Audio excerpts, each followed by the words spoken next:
So with that, I yield 2.5 minutes to Mr. Cárdenas. Gentleman from California is recognized for 2.5 minutes. Thank you very much, Mr. Speaker, and I thank my colleague for yielding time, and thank you for your wonderful work always on these issues. Ladies and gentlemen, what we have here is a failure to communicate our priorities, but more importantly, as legislators, a failure to work on compromise. California is currently facing a historic drought. We can no longer take water for granted. Every single Californian has been forced to examine how much we truly depend on clean, reliable water in our everyday lives. City residents and businesses around the state are cutting back, but it's not enough. Unless the western United States experiences significant rainfall in the near future, we will see ghost towns and extreme hardship for the most at-risk populations of our state. While much of the coverage in the media has been on brown lawns across the state, and the rationing that's going on, the real impacts threaten the lives of hardworking families throughout our state. Take a trip through California's Central Valley. There you will see the gravity of the situation.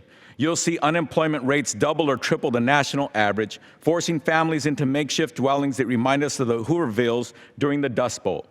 These families aren't thinking of their brown lawns. They're thinking of the fact that they have lost their home. These families want their jobs back. They want to go to work so that they can feed their children. This bill and the various Democratic alternatives are works in progress. We have to find a solution, but this bill is not it.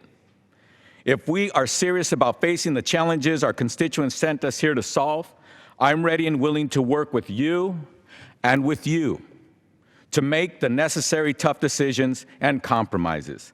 I look forward to working with Mr. Costa, whose district is experiencing the most significant impacts, and Senators Dianne Feinstein and Barbara Boxer to craft a stronger bipartisan, bicameral solution.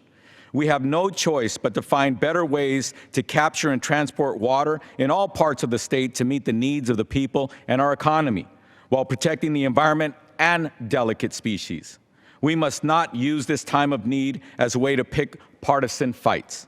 We have to find legislation that protects our environment while we also protect California families. Lives are at stake. Ladies and gentlemen, we need to come together and work together. I yield back. Gentleman yields back.